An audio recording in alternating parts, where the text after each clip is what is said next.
La última caída del Bitcoin patrocina este programa. 3, 2, 1. Game over.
Y cuando son las 10:05 de este sábado 21 de mayo, saluda el equipo aquí presente: Jeco, Abraham Limpo, Isaac Viana.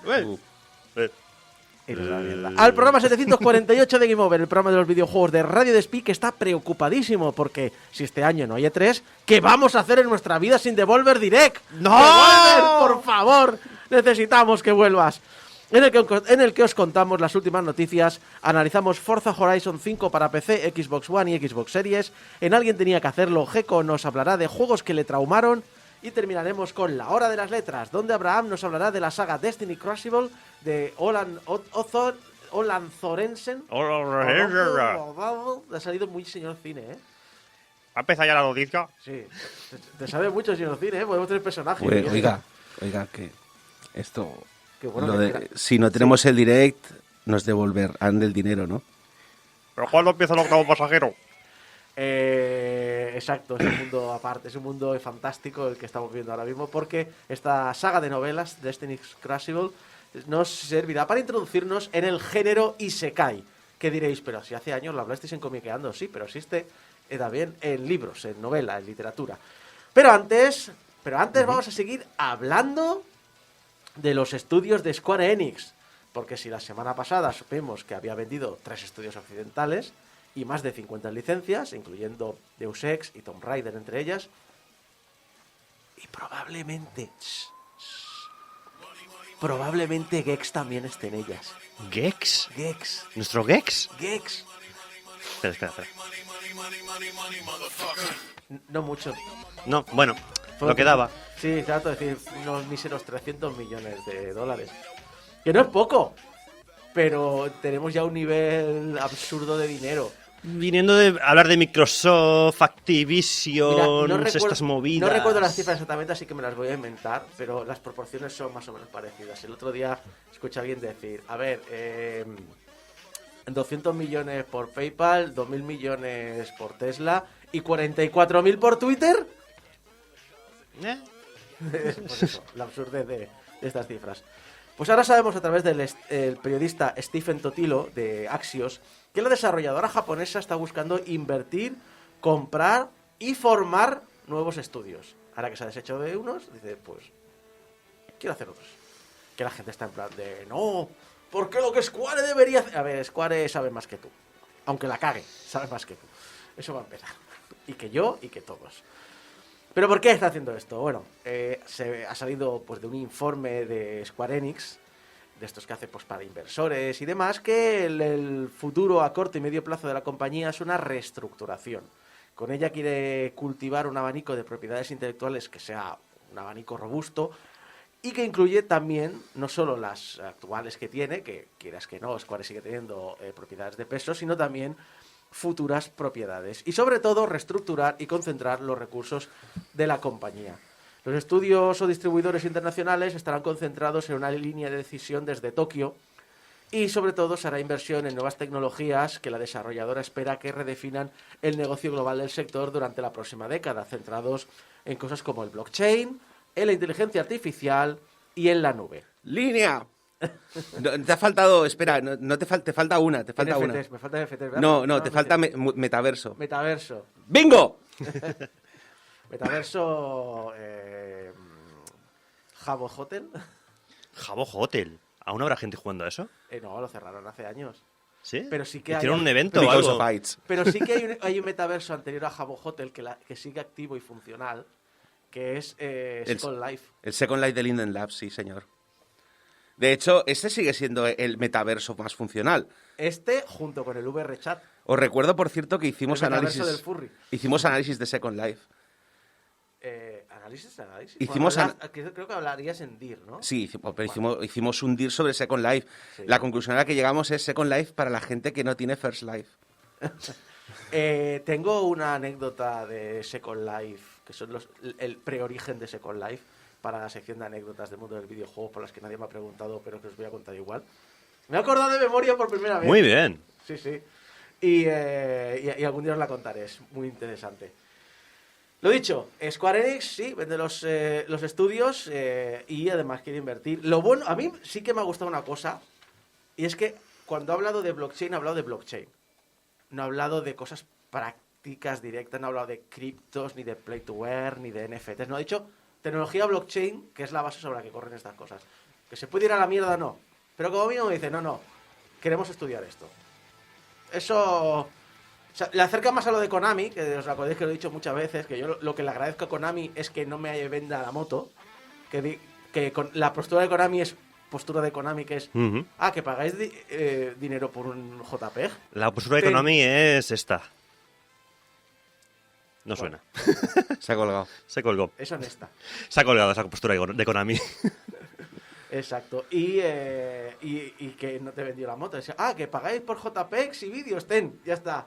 Play to earn, no, que nada, mierdas. Nosotros hacemos pachincos. Ya está, no queremos más. Bueno, técnicamente es un play to earn. Sí. Juguetes. porque- Uy, ha sonado la postura de Konami ahora.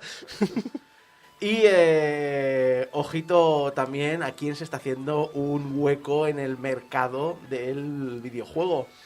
No estoy hablando de Microsoft con su compra de Activision Blizzard. No estoy hablando de Sony, que está ahí también con... que vamos a comprar estudios, pero no te digo cuál. Pero vamos a comprar, bueno, ¿cómo hemos comprado Bungie? Pero no te digo cuál más vamos a comprar. Luego hablaremos de Sony, que Sony, madre mía. Tampoco hablo de Embracer con su compra de estudios occidentales de Square. ¿Sabéis quién se está abriendo un hueco en el mercado del videojuego cada vez más grande? Elon Musk. Pues el equivalente asiático de Elon Musk. ¿Asiático? Técnicamente lo es. Sí. De Oriente Medio. Oriente Medio, exacto. Arabia Saudí se está Vaya. haciendo un hueco. O sea, ¿te acuerdas que hace unas semanas hablamos de... Jaja, qué gracioso es Tencent, pero recordar quién está detrás de Tencent? Sí. Y gente como el creador de God of War, David Jaffe, dijo, ¿os metéis el dinero por el culo? Ujú. Porque no estoy de acuerdo con vuestro gobierno. Vale, pues... Pensabas que era el final boss, pero No. no. Arabia Saudí, el mes pasado fue noticia, y lo hablamos aquí, de hecho, por la compra del 96% de SNK, convirtiéndose en el dueño casi completo de la compañía, de la cual ya casi lo era, porque quiero recordar que hace 2 años ya se compró un tercio de SNK. SNK hablamos de la compañía de Futurist Now, ¿no? De Sí. los King of Fighters y tal. Lo digo porque cada vez que leo últimamente SNK, resulta que hablan de Shingeki y es como, no, a ver, SNK, toda la vida ha sido SNK, no me metas ahora a rollo de titanes. Exacto, pues no, es SNK, el 96% es de Arabia Saudí, pero es que no fue el único movimiento que ha hecho, porque ni siquiera es reciente, porque en 2021 invirtió $3.000 millones en Activision Blizzard, en Electronic Arts y en Take-Two. A principios de este año compró más de un 5% tanto de Capcom como de Nexon. Capcom la conocéis todos, Nexon es la coreana que está detrás de Maple Story. Ujú. Invirtiendo $1.000 millones más y ahora ha comprado, en una operación valorada en unos $3.000 millones, el 5% de Nintendo. La desarrolladora japonesa afirma haberse enterado de esta noticia por los medios, como los políticos, y que no comenta nada sobre inversores individuales. Con esta compra del 5% de Nintendo, Arabia Saudí se ha convertido en el 5º mayor accionista de la compañía. Vamos, que Arabia Saudí lo que ha perdido en Reyes Eméritos lo ha ganado en videojuegos, ¿no? Exacto. Yo creo que ha salido ganando. Sí, yo desde luego que sí. No, que dicen en el chat que te subas el volumen del micro, que suenas flojo. Espera. Así lo subo yo. Lo dicho, Arabia Saudí está vendiendo. Lo he estado mirando y es un fondo que tiene el país y que lleva un tiempo invirtiendo en muchos sectores por las caídas del petróleo, los cambios de energía que hay en el mundo. Entonces es un fondo donde Arabia Saudí invierte dinero, obviamente para ganar dinero, y que son cuestiones de inversión. Pero claro, pasamos de decir, tengo un 5% de Nintendo, a lo mejor lo puedo vender de aquí a 5 años y ganar mucho dinero, tengo el 96% de SNK, por lo tanto soy el responsable de tomar las decisiones logísticas de la compañía. Eso, o el príncipe de Arabia Saudí es muy fan de King of Fighters y quiere devolverle los días de gloria. O a lo mejor quiere hacer una versión especial talibanes. No me extrañaría. En fin, hablando de talibanes, están siendo unos meses muy malos en cuestión de libertades personales en Estados Unidos. El más actual de todos estos problemas es el informe filtrado del Tribunal Supremo de los Estados Unidos, en el que planea revocar el caso Roe vs. Wade de 1973, gracias al cual se abrió camino para defender los derechos reproductivos a nivel nacional. Básicamente, es el caso en el cual se fundamenta que en todo Estados Unidos tú puedas tener acceso legal a un proceso abortivo. El asunto ha levantado obviamente ampollas en todos los sectores y el del videojuego no ha sido menos. Bungie lo comentó abiertamente en su blog con un pequeño post donde afirma que el borrador filtrado es un puñetazo contra la libertad de Estados Unidos y un ataque directo contra los derechos humanos. También asegura que apoyará a todos sus empleados afectados por dicha decisión y añade unos enlaces a organizaciones que quieran ayudar a defender, a donar dinero a esas organizaciones que defienden derechos fundamentales sobre salud reproductiva. Jim Ryan, el director ejecutivo de PlayStation, en un correo electrónico en el que hablaba de diferentes cosas que estaban ocurriendo en el mundo y su punto de vista, así se refirió obviamente a uno de los casos. Fue el último de los que tocaba en el correo, fue dedicado al caso de Roe vs. Wade, y en el correo que he enviado a los empleados, no se posiciona personalmente sobre el derecho al aborto y simplemente indica que la compañía y su comunidad son, abro comillas, múltiple y diversa, con muchos puntos de vista. Nos debemos a nosotros mismos y a millones de usuarios de PlayStation respetar las diferencias de opinión entre todas las comunidades internas y externas. Bullshit. Respetar no equivale a estar de acuerdo, pero es fundamental para quien somos como compañía y como marca de valor global. Un punto de vista muy diferente al que había expresado una semana antes Bungie en dicho post del blog, en el que decía, abro comillas, defender la elección reproductiva y las libertades no es una decisión difícil de tomar y Bungie se compromete a defender dichos valores. No sé, para mí cuando la gente me dice hay que respetar las diferencias es como cuando me viene a la cabeza una tira cómica que había sobre un señor que decía, bueno, aquí tenemos este señor que quiere comerse a tu familia y tú, que quieres obviamente que no se la coman, ¿no puedes llegar a un compromiso como por ejemplo que solo se te coma las piernas? Pues yo cuando oigo a la gente decir, no, es que tienes que respetar, no, perdona, respetar las diferencias implica dar la opción a respetar esas diferencias. O sea, el hecho que se garanticen los derechos de decisión es importante para respetar las diferencias. Bloquear a la gente, o sea, obligar a la gente a no poder tomar esas decisiones es esencialmente no respetar esas diferencias. Sí, exacto.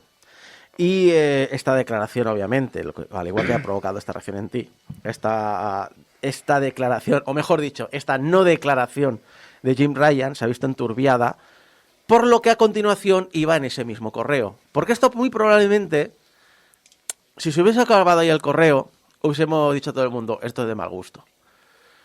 Pero el chico, con toda su buena fe, el hombre mayor, que es mayor que yo, con toda su buena fe del curso de ADE que hizo, su libro de Business Angels y de alguna mierda estas económicas, pero de económicas de las malas, no de las buenas. Es que no se leyó Tenemos su dinero. Exacto. Básicamente se ve enturbiada por lo que escribe a continuación. Me gustaría compartir algo ligero para ayudar a inspiraros a ser conscientes de encontrar un equilibrio que pueda ayudaros a reducir el estrés provocados por eventos mundiales inciertos. Y se dedicó a hablar varios parágrafos de cómo sus 2 gatos habían celebrado su primer cumpleaños, los ruiditos que hacen, cómo era el pastel de cumpleaños de sus gatos y el deseo de tener algún día un perro.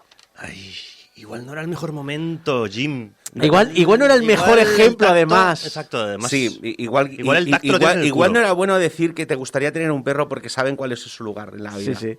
El tacto, Jim, el tacto... Lo que pasa es que el problema es que esa frase la he visto, pero luego cuando he buscado las noticias no la he encontrado mencionada en ningún sitio. Yo he visto el correo. A ver, lo que pasa es que es una frase que estaba de pasada y que normalmente la habrías ignorado. De hecho, en realidad, la cosa es, si en el mail solamente hubiese hablado de los gatos, no habría habido ningún problema. Si solamente hubiera hablado de su opinión, todo el mundo sabría que es un gilipollas, pero no habría habido ningún problema. Sí. El problema es que puso las dos cosas en el mismo... Y con lo cual, evidentemente, cualquier frase es reinterpretada bajo la perspectiva de este señor es un gilipollas. Sí. De hecho, más que nada, es decir, tú puedes decir, hola, represento una marca global y esa gilipollez que es mentira. Bueno, también hemos de decir Ojo. que esto era un mail interno de la compañía que se ha colado. Es decir, Jim Bryan no estaba escribiendo esto públicamente, sino estaba escribiendo esto para la compañía internamente. Ya, pero es como el último, no me acuerdo qué caso fue. Cuando escriben estos correos perfectamente se van a filtrar a la prensa. Sobre todo si dicen algo desagradable. Exacto. Pero el asunto es, no se trata de esa gran mentira que es hay que dejar la política de al lado porque todo lo que hacemos en la vida es política. Todo, absolutamente todo. Cuando defiendes algo, cuando estás en contra de algo o cuando te callas la boca y por lo tanto estás defendiendo el status quo, todo lo que haces es política. ¿Vale? No se trata de eso. Se trata de... Una cosa es que me digas, hola, soy el presidente de PlayStation, no quiero hablar del tema, no hablemos por favor de esto. Luego además te lo voy a trivializar. Y entonces ya no deja de ser realmente me creo que, ¿sabes qué? Tengo una marca global, dependo de Japón, en Japón estos temas se ven de manera diferente y por tanto no voy a hablar del tema. No, realmente te estoy diciendo lo que creo, pero no te lo estoy diciendo directamente para que no me lo atribuyas. Entonces, ¿qué ocurre? Esta trivialización ha hecho que muchos empleados de PlayStation expresen su disgusto en discusiones internas, en foros internos que tiene la compañía, porque lo consideran que lo han trivializado, consideran que incluso ha faltado al respeto por esta situación. De hecho, un empleado creo que lo resume perfectamente. Nunca he estado tan cabreado por el cumpleaños de un gato en mi vida. ¿Qué culpa tendrá el gato? Exacto, También. los pobres gatitos, que debe ser la cosa más adorable del mundo y la cosa más bonita en la vida de Jim Ryan junto a su mujer y sus hijos. Pero ha conseguido que miles de empleados odien a los gatos de Jim Carrey, va a decir, De Jim Ryan por Seguramente culpa de este posicionamiento estúpido. Estas discusiones también ha conseguido que varios estudios de PlayStation tengan iniciativas privadas al respecto, iniciativas que casi nunca sabremos, salvo cosas puntuales de estudios tan importantes como Insomniac. La desarrolladora del último juego de Spider-Man ha entregado $50.000 al proyecto de asistencia a los derechos reproductivos de la mujer. Y esto lo ha comentado en un correo interno el director ejecutivo de Insomniac, Ted Price.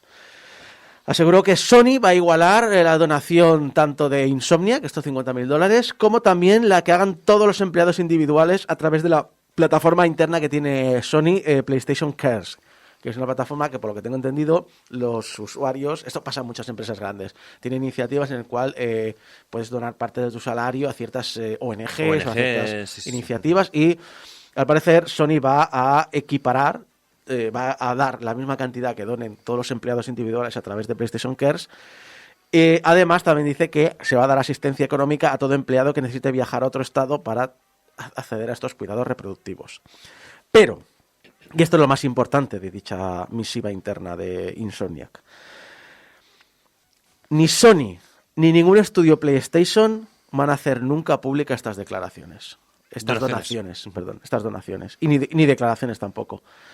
Price comentó que Sony Interactive Entertainment no va a aprobar ninguna declaración de ningún estudio sobre derechos reproductivos, que diferentes líderes de estudios PlayStation han luchado muy duro para conseguirlo, pero que han perdido.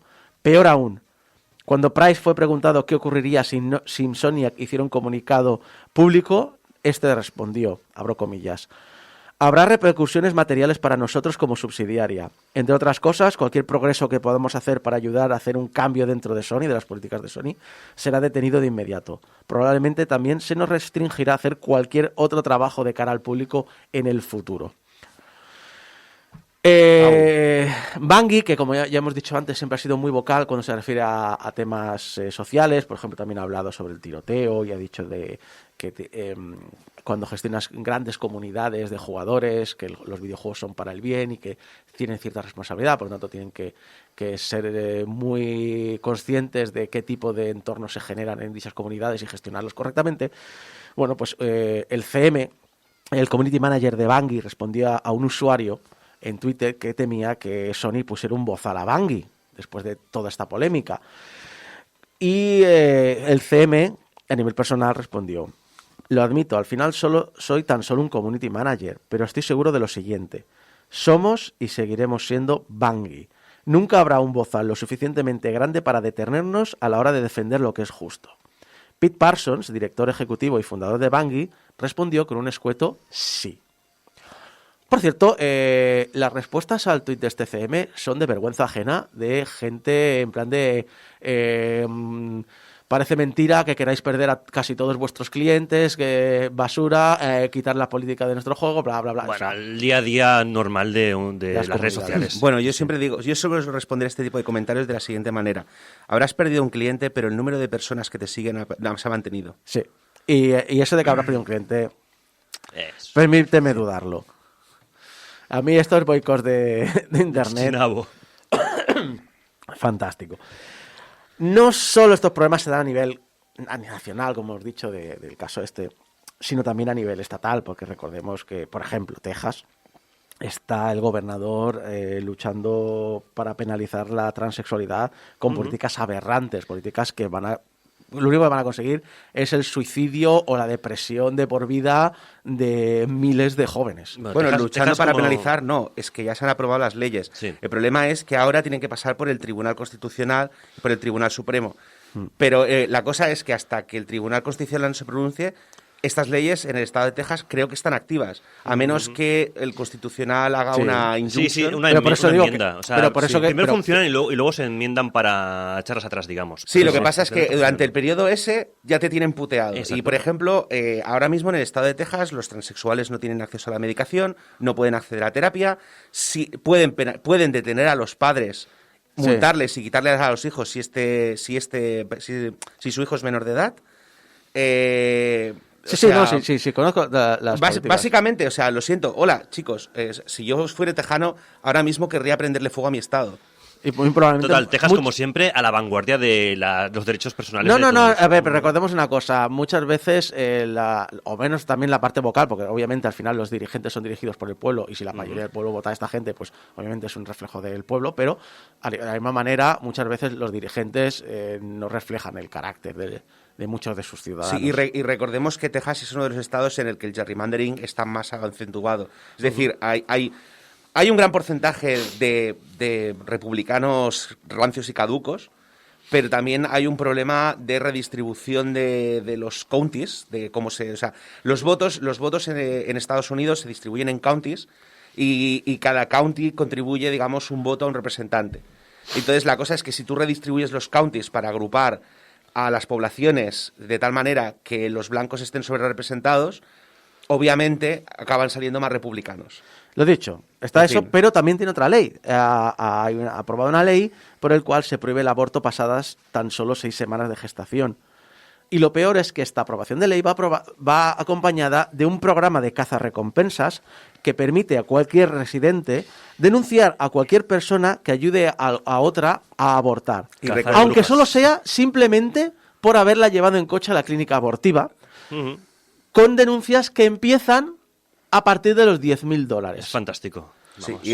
y recordemos que están también en proceso de lanzar una ley que prohíba los contraceptivos también.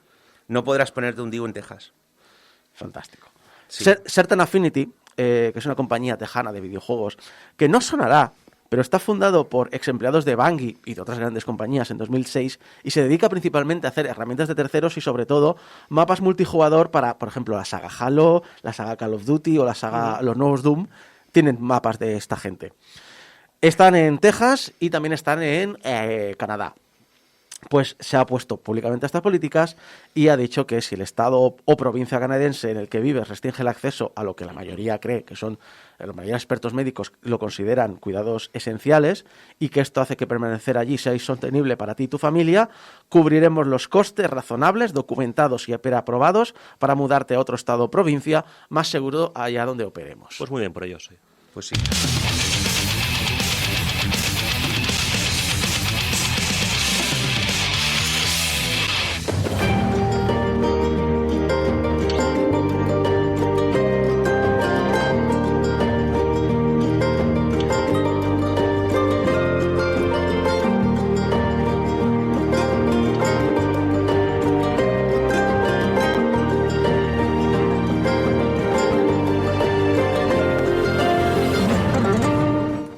Bueno, pues para aquellos que... Hoy vamos a hablar de Forza Horizon 5, Sí. porque ya tocaba analizar un AAA. Sí, es raro. Porque Es raro en últimamente ti. estás muy Sí, de- sí, sí. Sí. Bueno, en él no, porque él en toda la vida de Game Over ha analizado muchísimos juegos AAA, juegos Sí, pero hace incluso un por tiempo- delante de nosotros, porque recuerdo en su día, cuando Doom 3 y Half-Life 2 eran punteros, estuviste incluso antes hablando de los equipos necesarios para correr. Recuerdo la expresión de Funspot cuando le dijiste que para correr bien Doom 3 necesitabas una tarjeta de 300 euros pues se puso en plan de decir, pero 300 euros, ¿quién es el puto loco que paga esa barbaridad por una tarjeta gráfica? Y ahora matarías por pagar 300 Ya euros Sí, por una ahora gráfica. nos parece razonable pagar 480 euros por una tarjeta gráfica de gama media.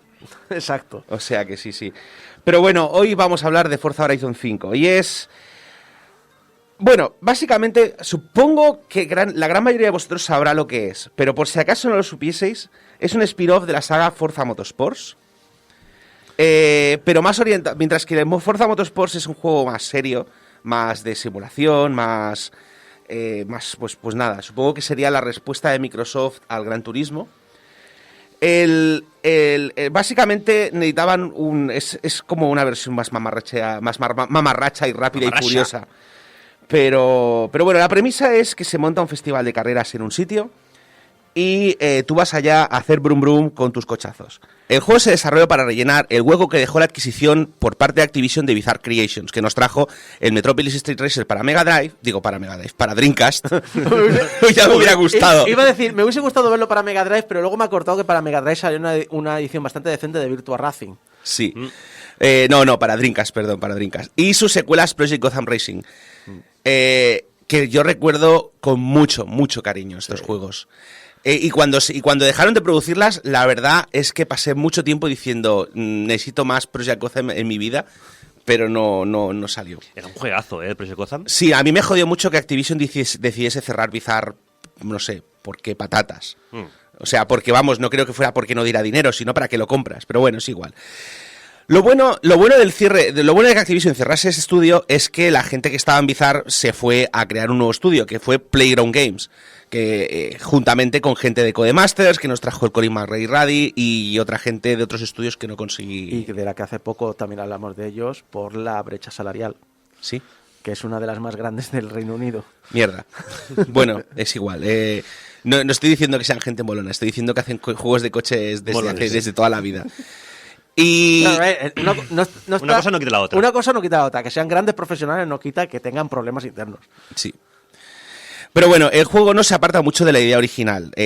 Si habéis jugado en su momento al Project Gotham o al Metropolis, sabéis que eran juegos en los que habían carreras callejeras, que se puntuaba por no solamente ganar, sino ganar con estilo y cosas de este estilo. Y en Forza Motorsports, Forza Horizon, pasa lo mismo. Sigue manteniendo el sistema de cudos, aunque no se llaman cudos, se llaman puntos de habilidad. Y te animan a que derrapes, a que aceleres, a que hagas el bestia en la carretera, pero al mismo tiempo también te bonifican pues que juegues limpio, que adelantes con velocidad, que... Básicamente es, si conduzcas como conduzcas, puedes encontrar recompensas diferentes, pero recompensas habrá. Ahora, lo único que no te dediques a hacer 180 todo el rato, porque eso no da puntos. Aquí takedowns no. No, Con el Burnout. aquí takedowns no dan puntos, pero bueno. Y Y a mí la idea de las carreras callejeras con mecánicas casuales, la verdad, era lo que más me atraía del juego. Así que agradecí mucho que mantuviesen este estilo.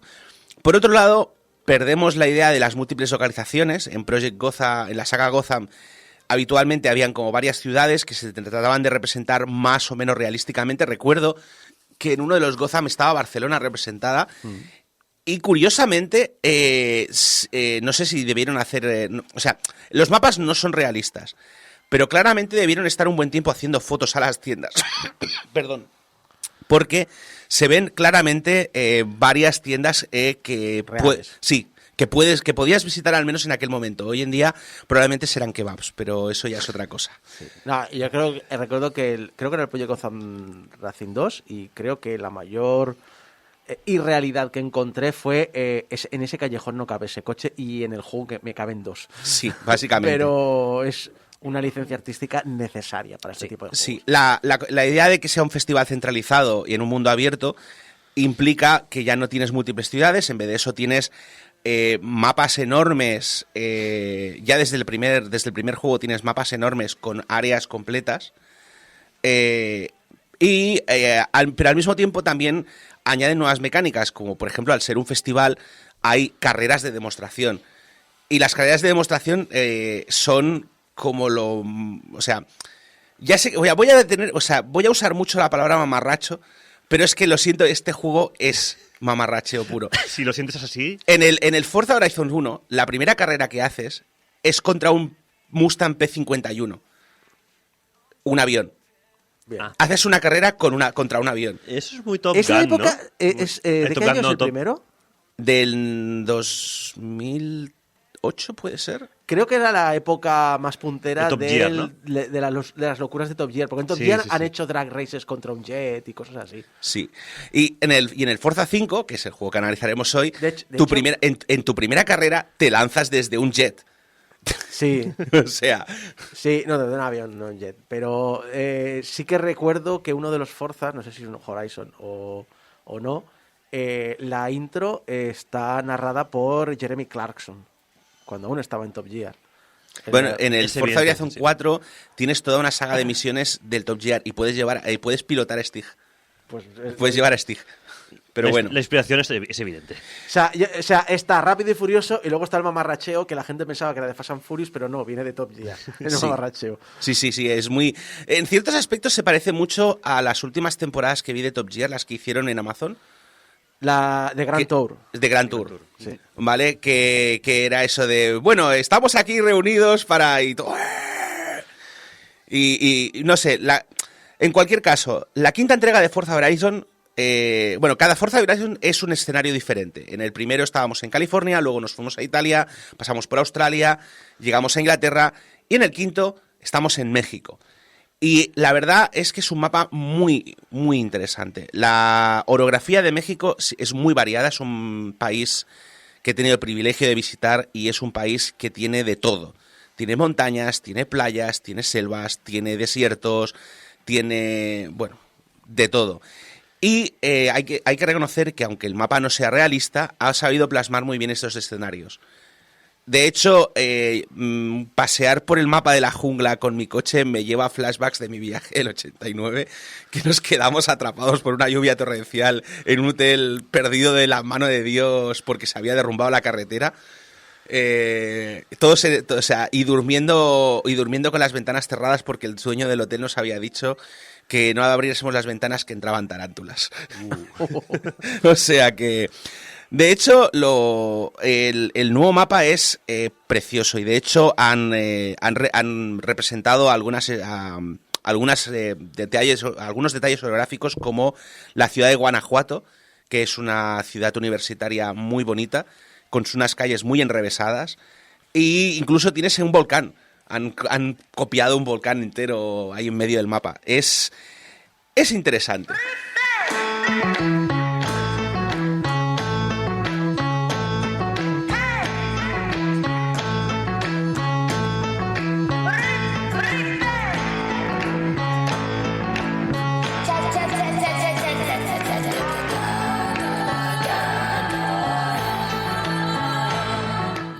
Forza Horizon comparte tradicionalmente el motor con su contrapartida seria, que en este caso sería el Forza Motorsport. Y que debería salir en breve, porque es un testamento a la popularidad de Horizon que se haya lanzado antes que el simulador. Tradicionalmente, el Forza Motorsport salía primero y con el motor del Motorsport se hacía el Horizon. Y esta vez, como juego de salida, Microsoft ha decidido lanzar el Horizon antes. Y es curioso porque tú puedes jugar al Horizon 4, pero no puedes jugar al Motorsport 7 porque se anularon las licencias en diciembre. Ouch. Así que la gente que quiere simuladores... Bueno, la gente que quiere simuladores no tiene por qué jugar al Motorsport. Forza Horizon tiene exactamente el mismo motor y puedes activar todas las opciones. De hecho, es un simulador muy sólido. Si decides desactivar todas las opciones de asistencia que te permiten jugar como si fuese Crazy Taxi... Lo que voy a decir, aparte de que tú puedas personalizar punto a punto, debería haber un botón general que sea mamarracheo off. Y entonces tú le das al mamarracheo off y de repente se convierte en el Forza Motorsport. Básicamente, si desactivas... A ver, o sea, es que cuando vi las opciones que había de simulación, en plan de simular desgaste de los neumáticos, simular los accidentes físicos, porque tú puedes desactivarlos completamente y jugar como Crazy Taxi, que solamente sean visuales, que es como está por defecto, o que cuando te metas una hostia tu coche funcione mal. Y a lo mejor no puedas acabar la carrera. Luego tienes, pues yo qué sé, el motor de asistencia de curvas. Todos los coches son manuales, pero los juegas en automático. Es decir, las marchas las cambia el piloto. El piloto no las cambias tú, a menos que decidas desactivar el cambio de marchas automático. No sé, es como... Incluso puedes reducir la velocidad de la simulación. Es decir, si tú estás jugando, tú puedes jugar al 100% de la velocidad, de hecho es obligatorio si estás jugando en multijugador, pero tú puedes bajar la velocidad creo que hasta el 75%. Y de hecho yo al principio, cuando estoy jugando en carreras de coches S1 y S2, los coches están organizados por categorías, del D a la S. A la X técnicamente. Y básicamente, cuanto más alta es la categoría, más rápido va el coche. Y yo tengo problemas de reflejos y jugar a 450 km por hora, pues no se me da bien. Pero puedes bajar la velocidad y, Es para mí un buen detalle de madurez que cada vez se estén normalizando los detalles, las opciones de accesibilidad, sin que esto suponga un traumita. De hecho, a mí me ha gustado mucho hablando de las opciones de accesibilidad, porque todo esto que estoy hablando, digamos, te permite reducir la dificultad. Pero a nivel de accesibilidad han implementado un montón de opciones. Por ejemplo, tienes filtros para deuteranotopía y otros tipos de problemas de visión, de daltonismo, sí. Tienes soporte de subtítulos. Tienes soporte de lenguaje por signos. O sea, tú puedes ver los diálogos con lenguaje por signos si no quieres leer los subtítulos. Tienes... Pero el lenguaje por signos... ¿Son los signos o hay una... Hay una persona... Han grabado una persona haciendo la transcripción. Joder. A mí este detalle me ha flipado, sí, cuando lo he leído. Y de hecho tienes opciones, por ejemplo, si tienes problemas para controlar el coche, porque, pues yo qué sé, por ejemplo, solo tienes una mano o solo puedes usar una mano bien o cosas de estas, puedes hacer que el control del coche sea parcial. Es decir, el coche conduce solo, pero tú puedes en un momento dado tomar control del coche y cambiar la ruta. Es decir, básicamente... si te gustan los juegos de coches, pero por alguna razón no puedes tienes problemas de control, tienes problemas de accesibilidad, el juego puedes seguir jugándolo. Lo cual a mí me sorprendió muchísimo, porque, claro, yo lo primero que pensé fue, pues si activo todas estas opciones, el juego es una demo, se conduce solo. Pero claro, la cosa es que esto no está orientado para mí. Si yo, por ejemplo, solo pudiese elegir entre controlar la dirección o controlar la aceleración, pues estas opciones de control me van muy bien, porque el coche se acelera solo, se frena solo, pero yo puedo decir en un momento dado, no, estás acelerando demasiado, o puedo decir, no, ahora gira por la derecha en vez de por la izquierda, o cosas del estilo. La verdad es que está muy bien. Y bueno, por supuesto, está el trademark del juego, que no sé si lo tienen otros juegos, pero yo creo que es una cosa específica, que al menos empezó con el Forza, que es lo del botón de rebobinar. Básicamente tú estás a punto, tomas la curva, te has pasado con la aceleración y dices, bueno, pues le doy a rebobinar, vuelvo atrás y esta vez frenaré antes. No, han habido juegos de coches que lo han pillado varios, sí, porque por ejemplo la saga Dirt también lo hace. Vale. Pero claro, no sé quién fue el primero, el que se inventó, digamos, el botón pero lo he visto en rebobinar. varios, sí. Sí, buscan analizando un juego con un volcán, correcto. Básicamente sí, esa es la razón por la cual estoy jugando este juego, obviamente. En cualquier caso, la única... Bueno, no es que sea una pega, pero simplemente mencionar que todas estas opciones de accesibilidad desactivan el modo online. Es decir, para evitar que la gente haga trampas en el online, no puedes, o sea, tienes que jugar al 100% y con ciertas opciones de accesibilidad desactivadas. Aún así, yo creo que la gran mayoría de la gente que va a usar estas opciones no va a querer necesariamente jugar contra otros jugadores y simplemente van a querer disfrutar del juego.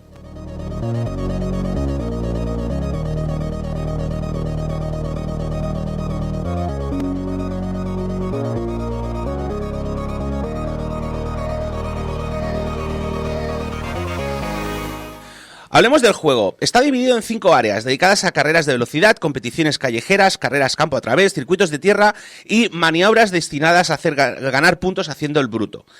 Y es recomendable que abráis como mínimo el primer nivel de todas. Podéis abrirlas en cualquier orden, pero si no las abrís no podéis acceder a ellas. Y la cosa es que como es un mapa muy grande, os sale a cuenta tenerlo todo abierto y luego ya si eso concentraros en lo que os apetece.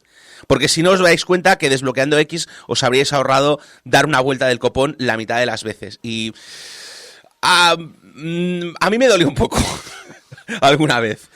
Cada área tiene su modo historia. Algunas de las historias son absolutamente desternillantes, como convertirse en un luchador enmascarado en coche.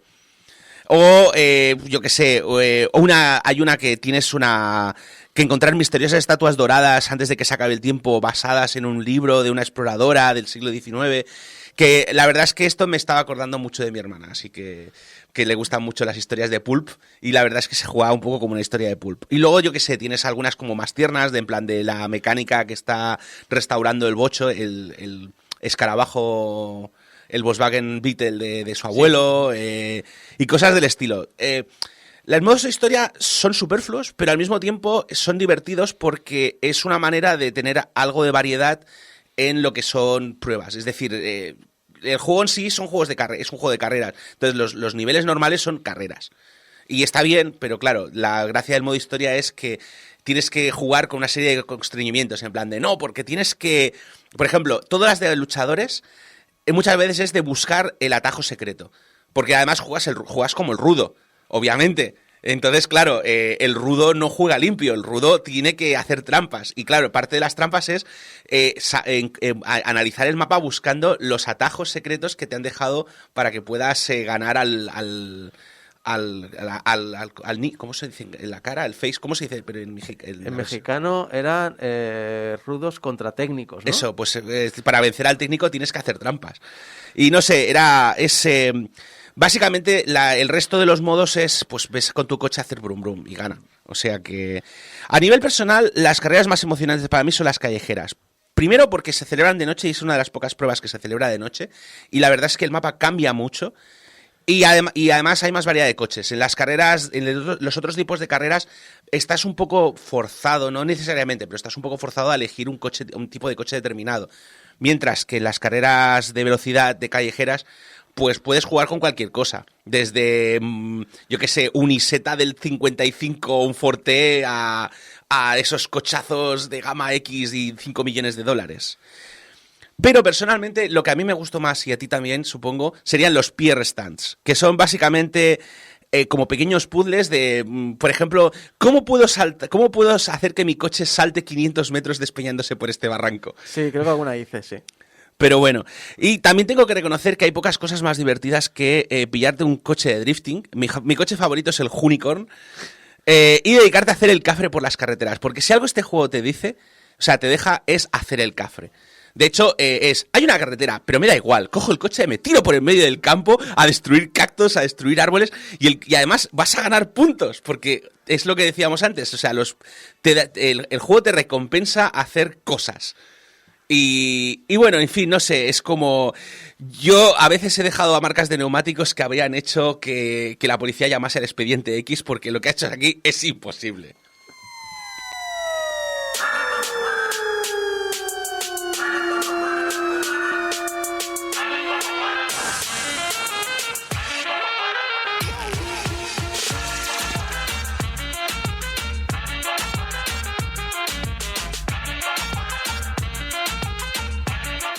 Forza Horizon te puede dar muchas horas en modo de un solo jugador, pero al final se trata de un juego multi, y Playground Games no deja de recordárnoslo en cada desafío semanal.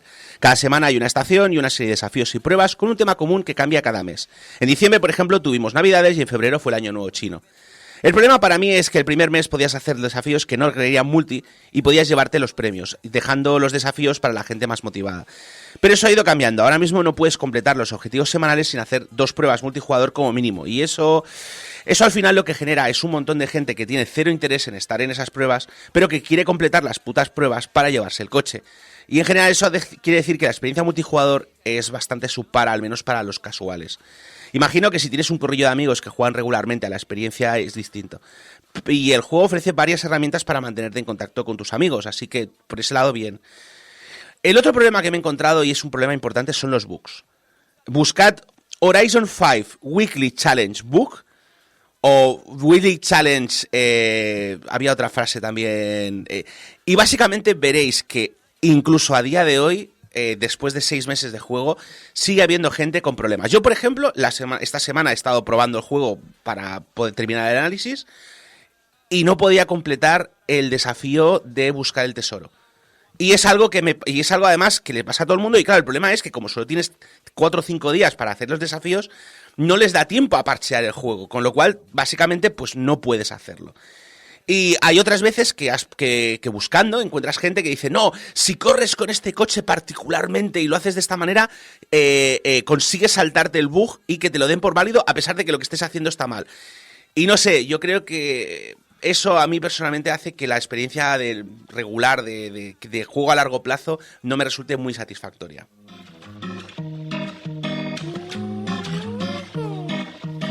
There he go, my baby never answers in the room. Steps outside, puts it on. Bueno, yo creo que ya iba tocando analizar un AAA, como hemos dicho al principio, Sí. Y es que el gran problema que tengo yo con los triples A es que a mí me cuesta pagar por estos juegos. Estamos hablando de juegos que cuestan de 70 a 100 euros. 60 dice. Sí, 70 a 100 euros por un juego que esencialmente está lleno de bugs, que está incompleto y, no sé, yo creo que ya tengo una edad en la que este tipo de cosas no me motivan tanto. Para mí es mejor que salga la edición Juego del Año, con los DLC, los bugs parcheados y a 1/3 del precio de salida. Pero claro, si todo el mundo hiciese lo que yo, pues a lo mejor los juegos salían con menos bugs. Muy probablemente. Bueno, también a lo mejor nos quedamos sin triplesas, aunque... Posible.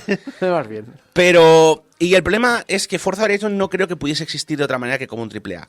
Me chiflan los juegos de carreras casuales y mamarrachos, y he probado de muchos tipos. Pero el problema es que los cities no se pueden permitir pagar las licencias de los vehículos. Así que se tienen que inventar los coches y los sonidos. Y son entretenidos. No sé si habéis jugado al Art of Rally, pero ya tardáis. Sí, juegazo. Vale. Además, difícil, pero lo de Art está puesto por algo. Sí, pero es precioso. Es precioso eso. Pero son entretenidos, pero no es lo mismo. No. El sonido no es realista, el coche está virtual, o sea, es como una cosa vista muy... desde arriba, además, Sí, no estás metido en el coche. De hecho, me has destacado especialmente el trabajo de ingeniería de sonido de este juego. Sí, no nos ha dado tiempo a mencionar la parte de audio, pero los gráficos están bien, pero a mí lo que me ha sorprendido muchísimo ha sido... Están muy bien los gráficos. Están bien, pero básicamente es una mejora incremental.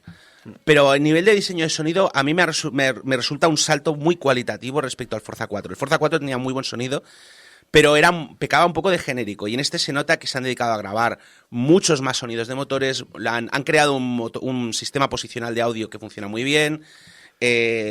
Todo eso no puedes hacerlo en un juego indie. Es que simplemente no nos da la pasta. A menos que Unity saque un plugin de sonido posicional, pues no vas a poder implementarlo tú. Así que es lo que hay.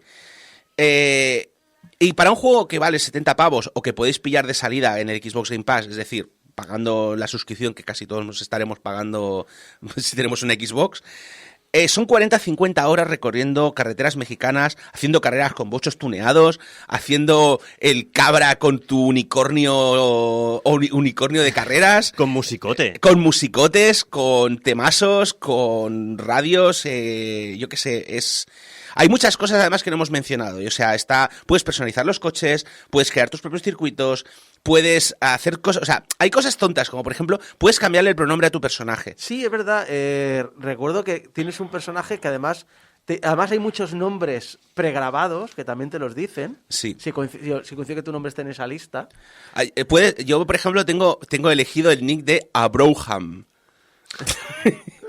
Y no sé, esencialmente, básicamente depende de lo que os guste, del tipo de juegos que os gustan. Si la idea de hacer una carrera con un tren de mercancías en tu Lamborghini Countach tuneado no te resulta atractiva, este juego no va a ser para ti. En caso contrario, este juego es un...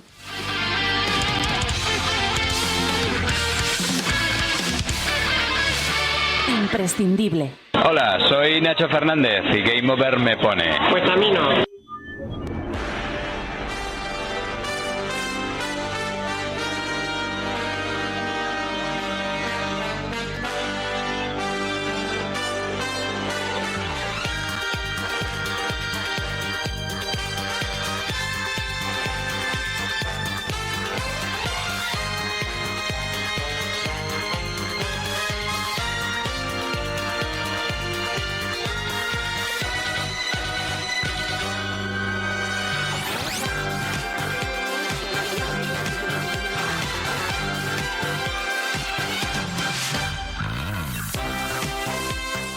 Y así es, mi señor, como sabemos que la Tierra tiene forma de plátano.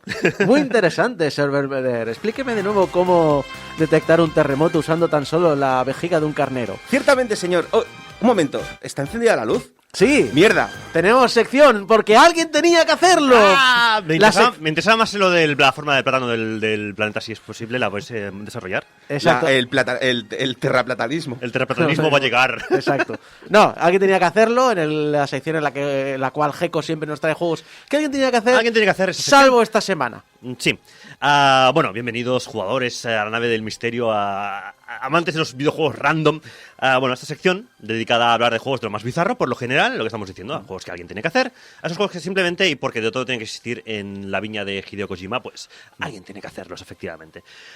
Igual que hemos descubierto este año, curiosamente, que hay un colectivo de gente sin ningún tipo de criterio ni, por supuesto, de papilas gustativas funcionales que les gustan las patatas york queso. Exacto. Pero bueno, no hemos venido a hablar de esta gentuza. ¡Tú también! ¡Levanta la mano! ¡No!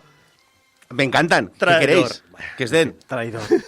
Estamos rodeados de traidores. A ver, soy No, no, de traidores no, de consciente, gente- soy de consciente gente que sin son papilas. terribles, pero me encantan. Bueno, te queremos igual. No te preocupes. De hecho, con vuestro permiso, pues hoy no vamos a hablar de juegos del fondo de barril de Steam, de esos que tanto os gustan, o de esos maravillosos juegos de ligar que tanto os molan, de ligarse, yo que sé, a alpacas, a palomas, a cabezas en tiestos, a, yo que sé, a Ronald McDonald, a la mascota de Mimosín. Bueno, esta última que yo sepa no se ha hecho, pero ya con el nombre ya prometería, o sea, el juego de ligarte a Mimosín. Habrá que preguntarse a la chica que vino a hacer la entrevista hace unos meses. No recuerdo que haya un juego de la mascota de Mimosín, Sí. pero sí hay 2 anuncios de un juego de tanques para Super Nintendo protagonizados por la mascota de Mimosín. Aunque nunca te llegan a decir que es la mascota de Mimosín por Ya. motivos de copyright. Pero acaba siendo torpedeada por un... Bueno, torpedeada, balaseada por acaba el siendo tanque. reducida a Reventada. escombros. O sea, el primer tráiler... A escombros no, a Sí. felpa y espumilla. En el primer anuncio, son muy buenos, son los anuncios de Battle Tank, de Super Battle Tank, Sí, buscadlos sí, sí. en YouTube. En el primero acaba mal, en el segundo hacen una parodia del hombre biónico y acaba peor. Entonces, Bueno, si alguien quiere hacer un videojuego de eso, de Mimosín o de Mimosín siendo reventado, en cualquiera de los dos sentidos valdría. Pues sí, porque los furros es un mercado que está ahí, entonces bueno. Somos la máquina que no para de dar ideas, porque lo damos todo. En fin, no vamos a hablar tampoco de esos juegos, ni de tener sexo con Stalin, Hitler o con el Dalai Lama, que alguno de estos juegos existe y ya hemos hablado de ellos. no, lo peor es que sé cuál es el de mentira y cuáles son los de verdad. ¿Seguro? Sí. ¿Seguro? Porque a lo mejor el que tú piensas que es de mentiras habrá hecho. No. Ah, bueno, a lo mejor Claro, sí. es que no sabemos. Claro, o sea, pero entonces... Pero hay dos que sé que existen. A ver, ten sexo con Stalin, ten sexo con Hitler y ten sexo con el Dalai Lama. Sabemos que hay dos que existen, porque además uno como mínimo lo hemos comentado aquí en la sección. El otro no lo sé, creo que sí a lo mejor. Y el otro yo no apostaría porque no existiera, ¿eh? Pero bueno. Sabéis que con esto ya nos banean de YouTube, ¿no? Bueno, hace ya temporadas que estamos baneados de YouTube, por no hablar del Content ID, pero bueno, eso es también otra movida. De hecho, hoy os traigo algo un poco diferente, y es que os voy a pedir, doctor Viana, doctor Volcano, que me permitáis que administre en vuestra compañía una sesión de terapia gratis, porque estos días he estado haciendo retrospectiva de por qué juego a los juegos que juego. Eso nos preguntamos Pondré el todos. taxímetro. Vale. Me esperaba que fuera una sesión de terapia gratis. De tapeo. De tapeo, luego con el gallego. A ver, si un psicólogo te dice la primera sesión es gratis, Es como la droga, ¿no? La siguiente ya estás enganchado de por vida. es como McDonald's. En fin, hablando de cosas enganchadas, de estar enganchado de por vida, esta semana me han mandado un tuit en el que básicamente decían, ¿qué haces que no estás jugando a esto? El tuit en cuestión, ¿vale? Hablaba de un juego que se llama Hook on You, a Dead by Daylight, que es un juego, dating sim. O sea, es un simulador de citas basado en los personajes del Dead by Daylight. Lo de Hook and You. Hook on You. Recuerdo, era este juego en el que tienes que colgar a tus víctimas de un gancho, Sí, ¿verdad? Sí, pues de ahí viene la coña. De hecho, si alguien vive debajo de una piedra y no conoce el Dead by Daylight, pues es un juego PvP en el que 4 jugadores hacen de carne adolescente de cañón, mientras otro jugador, que encarna a un psicópata conocido de la ficción, los persigue y efectivamente los cuelga en ganchos de carnicero y cosas así. Y entonces, por ejemplo, pues está Jason de Viernes 13, el pavo de los pinchos de Hellraiser, Sadako de The Ring, Pyramid Head, bueno, pues tienes que intentar que no te cojan. Pues me imagino que el objetivo del juego de ligar con estos personajes es que en el sentido argentino de la palabra sí que te cojan. En fin. Y por esto me pagan. ¿Y por qué no estoy jugando a esto? Pues porque aún no ha salido. Porque sale en verano. Y es de la gente, eso sí, que ya hizo en su día el I Love You Colonel Sanders, que es un juego de ligarse al Colonel Sanders. Esta It's mascota. a finger-licking good It's dating a finger-licking simulator. good dating simulator, que cuenta con romances, referencias y trajes sin camisas. Que es una maravilla, con lo cual, tanto uno como el otro, meteroslo en la wishlist. Total, en fin, volviendo al tema de hoy, y por favor, seguid compartiéndonos en las redes las vainas locas que veáis por ahí, si os aburrís, que nos hace mucha gracia. Hay algunos juegos que dejan huella, y no siempre para bien. De hecho, estoy convencido que todos tenemos uno o varios juegos que nos han traumatizado.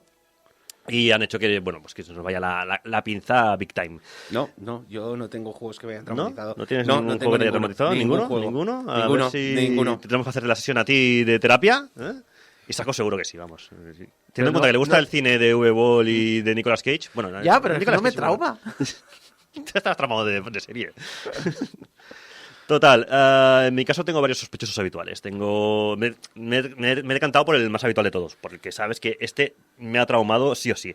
Todo iba bien hasta que un día decidí probar un juego nuevo de Play 2, un JRPG, que además era el género de moda en la consola. Y aunque no tenía mucha popularidad, pues no tenía mala pinta. Lo que pasa que... joder, Una joya de estas escondidas. ¿no? sí, Decías. además tenía pinta de, mira... Un juego de estos de 6, 7, pero muchas veces le pillas cariño a los juegos de Sí, 6, 7. ese 6-7 que dices, me va a molar a mí como si fuera un 9 o un 10. Exacto. En mala hora me puse el CD de Drakengard.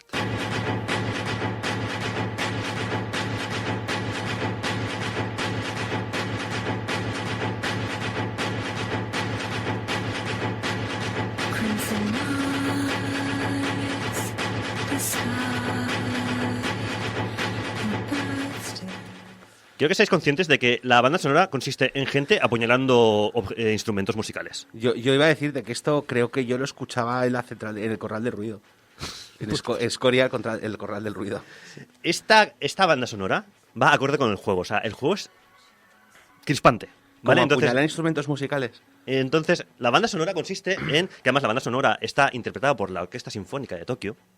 ¿Vale? Consiste en crisparte más todavía. ¿Vale? La sección originalmente se iba a llamar Drakengard What the Fuck. ¿Vale? Luego pensé en cambiar el nombre y llamarla Drakengard What the Fuck, What the Fuck. Como What the Fuck al cuadrado. Para que quede, que quede claro, ¿sabes? Y al final se quedó con el nombre de... abro comillas. Mira cámara, guiña un ojo, Drakengard. Y risas Porque- enlatadas. Y risas enlatadas. Porque es como me imagino que suceden las burradas, las situaciones puto locas que se dan en este juego. Porque cada vez que pasa una barbaridad, en mi cabeza los personajes de la cinemática se giran a cámara, se encogen de hombros y dicen Drakengard. Como diciendo, un puto día más en la oficina. O sea, esto no es ni lo más raro, ni lo más turbio que vas a ver hoy, amiguito. Y es que las cosas se van a poner muy chungas. Es posible que cueste seguirme. Hoy ya os lo aviso con tiempo. Porque es un caos poner orden a todo lo que viene. Pero intentar hacer un esfuerzo que merece la pena. Pero... Cuidado, Doctor Viana, cuidado, ¿Qué? cuidado, paciente Gecko. que vienen curvas. Porque en el chat Sailor ha dicho, no te atrevas a meterte con Drakengard 3. No, si Drakengard 3... Bueno, a mí me gustó. Y mira que en muchos enfermos, en muchos sentidos es más enfermo que el Drakengard primero. Sí, el 3 me lo he pasado, con la mierda que pasa al final y todo. No te digo más, amigo del chat. Lo peor de todo es que después del Drakengard y después de odiar Drakengard, Hay un 2. has Vale, hay seguido secuela. jugando. Sí, y he jugado todo lo que ha venido después de esto, porque han venido cositas. Ya se vienen cositas. Ya lo dejo ya caer antes de empezar. Pero bueno, vamos a empezar por el principio. O sea, ¿pero qué es Drakengard? Preguntas mientras clavas tu pupila en mi pupila azul. Drakengard, eres tú. No. No, Drakengard, conocido en Japón como Doragon Dragon. El Doragon Dragon, sí, el Dragon Drag, el Dragon Dragon. El dragón Endra. En realidad es móntate en el dragón, pero Doragon Dragon. Bueno, Drakengard para nosotros, para el público occidental. Es un videojuego desarrollado por Cavia, que se sepa bien el nombre de esta gentuza, por favor, y publicado por Square Enix en 2003 para PlayStation 2. Drakengard, siendo francos, es un juego bastante regular, tirando a malo. O sea, es un juego de 5 raspado. No 6, 7 que decíamos, no, es un juego de 5 raspado. Y eso dependiendo del día. Drakengard es una especie de Musou, o sea, es un Dynasty Warriors, pero en mal, mezclado con un combate aéreo a lo Panzer Dragoon, pero en mal. Es decir, O sea, hacerlo bien, no. No. A ver, en su día no era tan malo, pero es que es un juego. No es que envejeciera mal, es que ya salió mal, pero claro, ya con el tiempo todavía lo notas mucho más tosco, mucho más áspero. El combo de 3 golpes, de ahí no sales. O sea, el combo es 1, 2, 3, 1, 2, 3 cuando vas a hostias. Y luego el dragón es bastante ingobernable. Pero bueno, Drakengard es un juego de Yoko Taro. Vamos a empezar por ahí, alias Yoko el Tarao. En mi casa ya desde toda la vida. O los que no reconozcáis, el tío de Nier. Correcto, el tío de Nier y Nier Automata. Este señor que... Eso lo explica todo. Esto lo explica muchas cosas, efectivamente. Y esto explica muchas movidas que vamos a comentar a partir de ahora. Es un juego basado en un mundo de fantasía oscura. Y nunca mejor dicho, porque vaya oscuridad que emana la trama. No hay nada que reconforte el corazón. Nada en el argumento de este juego. No hay nada alegre ni bonito que ser encontrado aquí.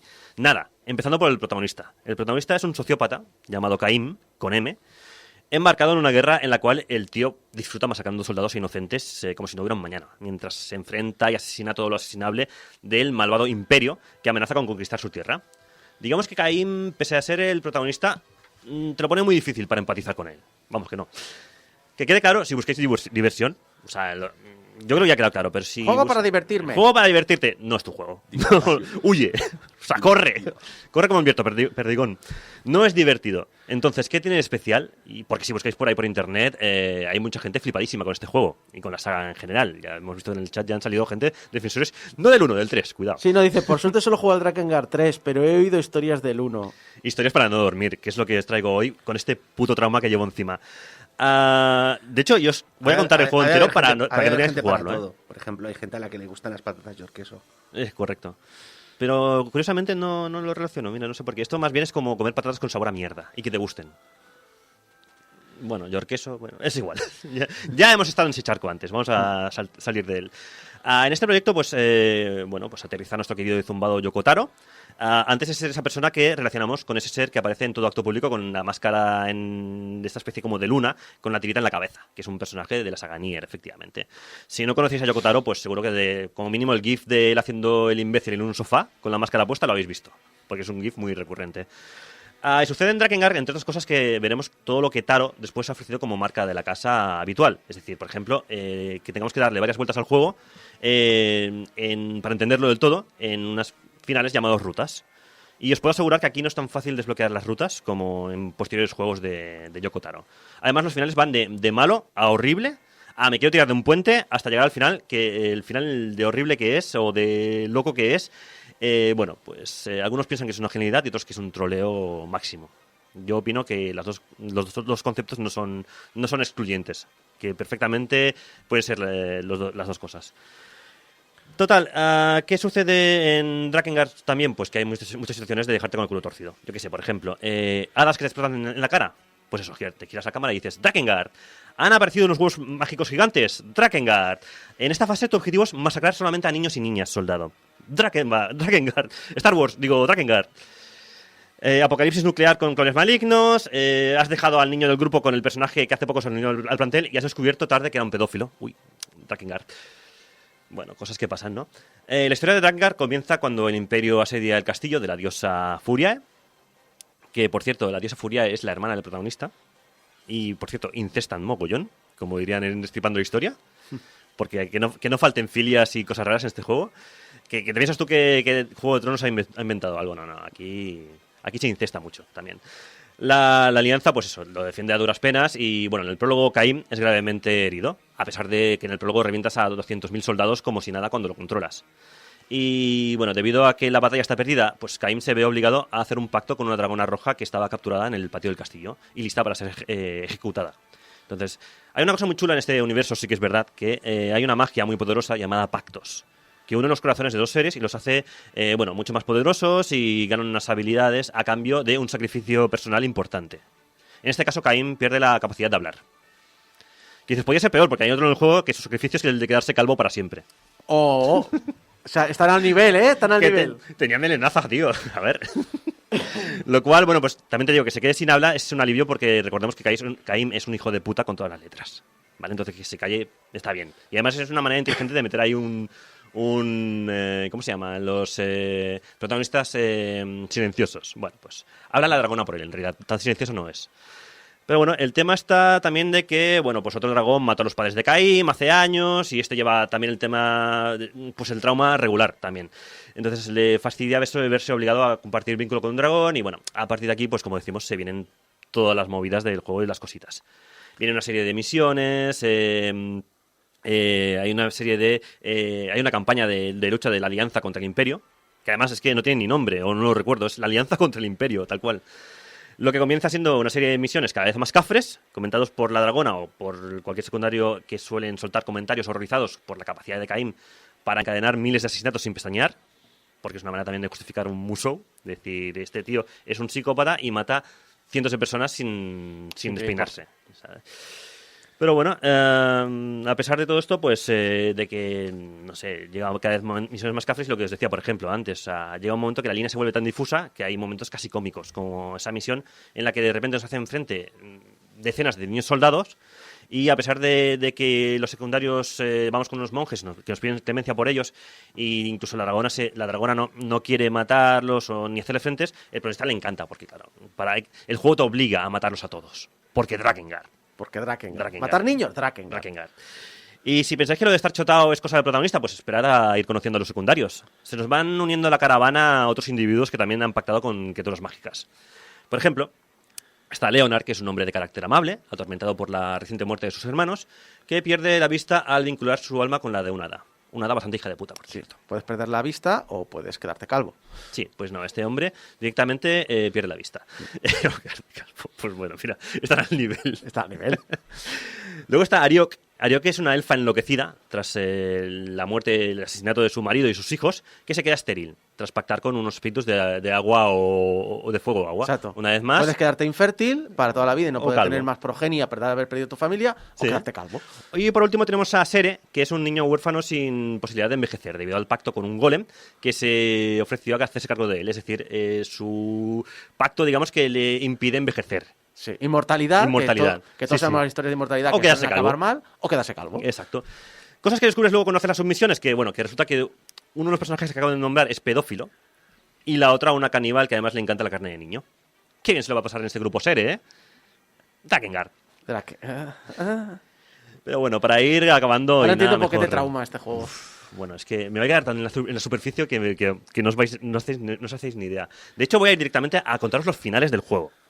Porque... Es un servicio público. Es un servicio público. Os voy a impedir que juguéis este juego, por favor. Porque en serio, no es agradable de jugar, no es interesante. Bueno, sí es interesante, es muy interesante, pero no es agradable, no es... En serio, os hago un favor. Hay 5 finales. Desde el final A, hasta que es el canon de la secuela directa del 2, al infame final E, que es la mayor troleada o genialidad de la historia, según a quien le preguntes. Opino que ambas, como he dicho antes, pero bueno. El canon que sigue Nier, por cierto, sigue a partir del final, luego lo comento. Es una fumada brutal, pero bueno, si os interesa Nier, ya conozcáis un poco la movida, pero si no, pues seguid un poquito conmigo que lo vais a flipar un poco.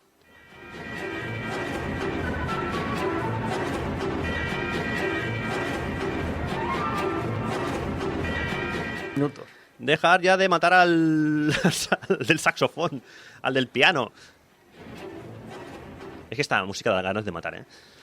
Caim, final A, intenta rescatar... Os voy a contar los finales, como os digo, ¿eh? El final, de hecho, es el más normal, digamos. Es como acabas si la aventura de forma si haces las cosas normales, ¿vale?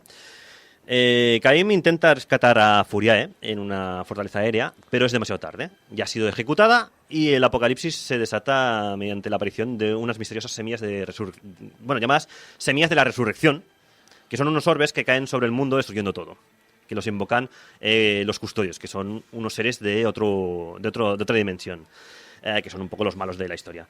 Allí tiene el duelo con el combate final con la jefa del imperio, que se llama Maná, convertida en gigante gracias al poder de las semillas. Insisto que me va a costar un poco seguirme, pero bueno, intentarlo. Al final, evidentemente, derrotamos a Maná y la dragona, bueno, pues la acabamos pareciendo majos y se sacrifica de forma épica para crear un nuevo sello que protegiese a la humanidad, porque hay que comentar que Furiae era una sacerdotisa que es uno de los sellos que mantiene la realidad nuestra apartada del resto de realidades. O sea, aquí hay unos sellos mágicos que, bueno, pues directamente son la salvaguarda de nuestro mundo. Curiosamente son personas también, como el tema de los pactos es un poco raro. Bueno, en fin, movidas de Yoko Taro. Y claro, si matan a uno de los sellos, lo abren y permiten el acceso de otras entidades a esta dimensión, ¿vale? Bueno, pues como han matado a Furiae, la dragona se sacrifica y se convierte en un sello. Vale, bueno, es muy épico, es muy bonito, lloras y es un poquito agridulce. Entonces dices, claro, me acabo del final A, que es el normal. Pues si bien salvamos el mundo, pues la putada es que, claro, Furiae no vive y es un poquito, la dragona tampoco. Dices, bueno, vamos a seguir, ¿no? Porque si sigo sacando finales, llegará al final bueno, ¿no? Al true ending, ¿no? Impardillo. La ruta B explora una opción alternativa. Nos permite alcanzar una de las semillas de resurrección con Furiae. Es decir, podemos meter a Furiae una vez muerta, pues eso, dentro de una semilla y resucitarla o algo.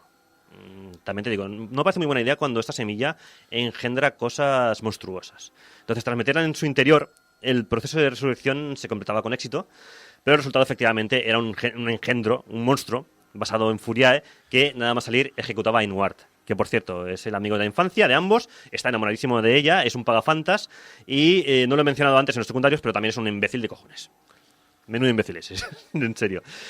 No hay ningún personaje que se salve en esta historia. De nuevo, quedaba en manos de Caim y la dragona pues sacarla de la miseria. Y aunque era un esfuerzo inútil, porque si bien la furia original era derrotada y podía descansar en paz, las semillas creaban ciertos ciclones que condenaban a la humanidad a morir y básicamente palmábamos todos fuera de plano.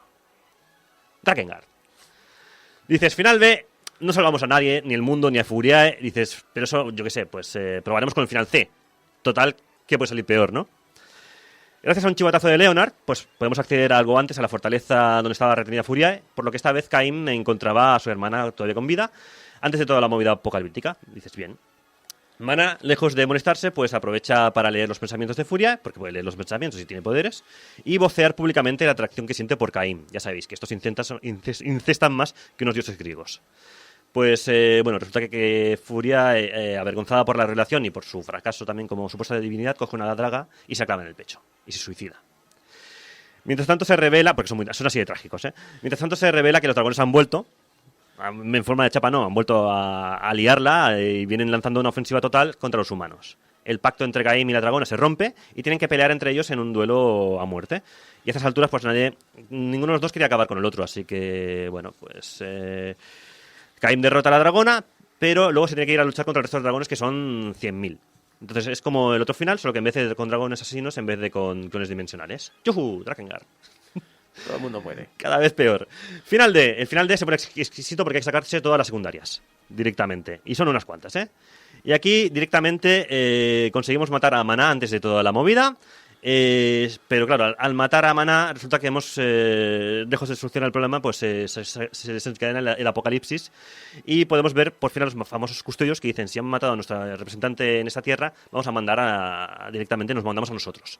Y resulta que los custodios son bebés gigantes, desnudos y voladores, que tras aparecer se zampan a todo el mundo, directamente.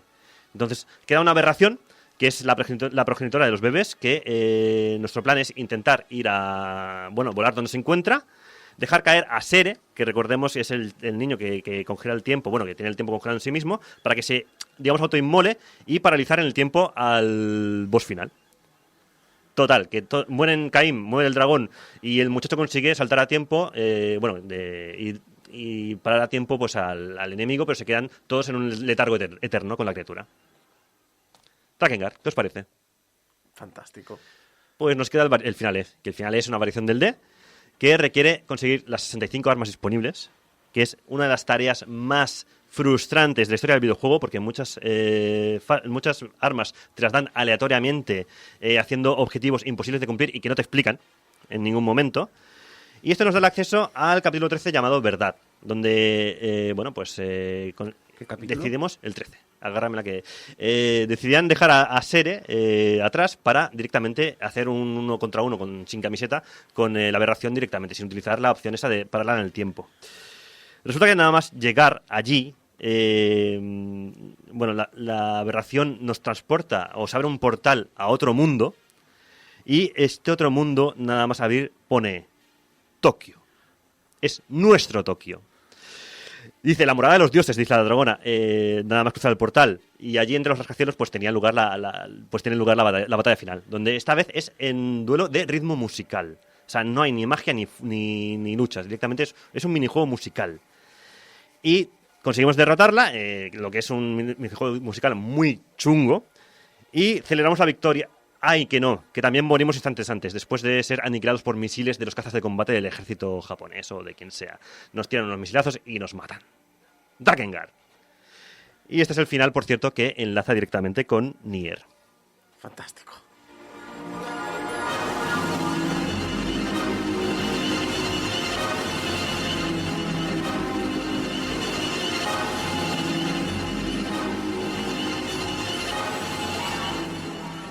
Todo iba bien hasta que empezaron a venir niñatos como vosotros para que les dijera cómo serían los juegos del futuro.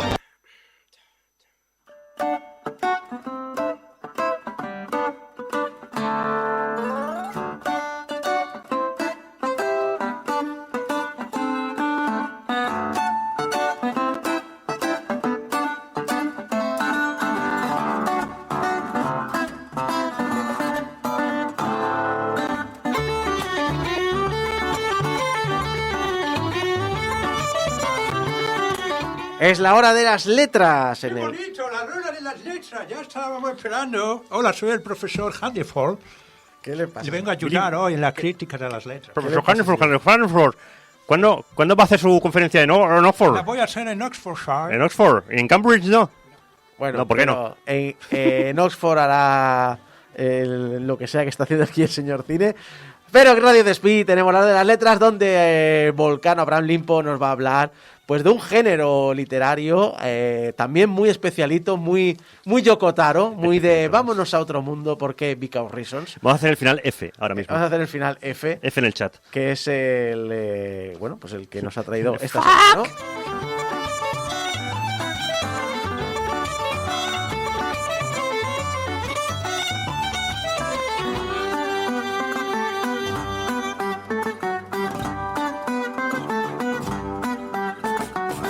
El avión se agitó, golpeando la primera bolsa de aire. Se apretó el cinturón y su agarre, el de reposabrazos, se incrementó en un par de niveles. Quería cerrar los ojos, pero en vez de eso miró por la ventana hacia las montañas. Un punto en el cielo apareció en el horizonte distante y se agrandó, expandiéndose como si fuese a comerse el avión. Antes de que su cerebro pudiese reaccionar, salió catapultado hacia adelante. El cinturón se clavó en su abdomen, su punto de vista empezó a rotar y volvió a estamparse en su asiento mientras el Boeing 737 se desintegraba. Así empieza la novela de la que vamos a hablar hoy, que básicamente es una novela en la que el día de Joe Cosco, nuestro protagonista, empieza, bueno, como veis, así interesantemente. Él se disponía tranquilamente a dirigirse a Chicago a presentar un estudio científico en una conferencia de la Asociación de Químicos Estadounidenses. Soy una persona aburrida que le gustan las cosas aburridas. Exactamente. Soy el protagonista de Stanley Parable. Básicamente. Con vista a presentar una conferencia aún más importante como 2 meses más tarde, con la cabeza metida en sus investigaciones sobre exobiología, se embarca en el avión y muere.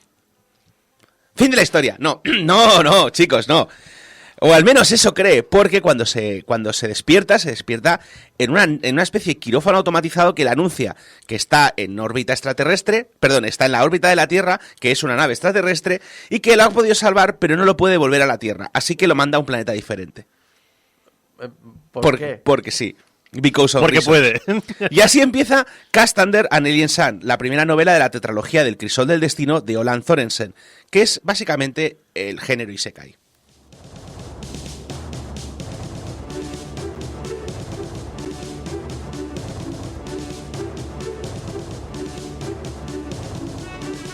Un momento. ¿Isekai? ¿Eso se come? Vale, vamos a empezar por el principio. Isekai es un subgénero de lo fantástico conocido como portal a otro mundo. En este tipo de novelas, el personaje es transportado a otro mundo habitualmente a través de un portal de naturaleza sobrenatural. Por eso, portal a otro mundo. Básicamente, no tiene mucho misterio el nombre del género. A mí me gustan los nombres autodescriptivos. Yo Sí. lo apruebo muy fuerte. Este género se remonta prácticamente a la Edad del Bronce si consideramos los viajes al inframundo de las épicas griegas, o si nos ceñimos a la literatura japonesa, podríamos hablar de la fábula de Taro Urashima, que es del siglo VIII. También podríamos poner ejemplos más modernos, como las crónicas de Naniano Naniano. Las crónicas de Naniano. Sí, Naniano, ¿lo ves? Soy el payacho, Naniano. El payacho que vive en el armario. Ese mismo, cuidado. Pues eso, podríamos hablar de las crónicas de Narnia, del Mago de Oz. Básicamente la gente, los personajes encuentran un portal o son teletransportados forzosamente a una dimensión paralela, a un mundo mágico, lo que sea. Este género, como podéis ver, este género es... O sea, si ya de buenas a primeras nos salen automáticamente novelas, es un género relativamente popular. Pero además, si es que hablamos de Japón, este género ha sido como una explosión en los últimos 20-25 años. Especialmente en la novela ligera de fantasía a mediados de la década del 2000. Sí, pero en mi caso lo recuerdo mucho por animes y mangas. Sí, porque Que muchas veces son adaptaciones de novelas. Sí, no, claro, pero si te pones a pensar, en los 90 teníamos, por ejemplo, yo que sé, sin ir más lejos, la visión de Scaflowne, o el Hazard, o no sé, pero la cosa es que en los 2000 empiezan a salir novelas ligeras pero a cholón, o sea, como de repente tenías como 4 o 5 novelas que luego fueron 20 o 30, que luego fueron como 100 o 150, y en 2017 Kadokawa, una editorial de novelas japonesa, dijo, vamos a abrir una nueva línea, vamos a abrir un nuevo magazine de novelas, podéis enviar vuestras submissions para su consideración, siempre que no sean Isekai, porque estamos cansados. O sea, Ya está, así, ya. hasta aquí hemos llegado. Y el protagonista no puede ser un personaje de instituto. O sea, estamos hasta los huevos.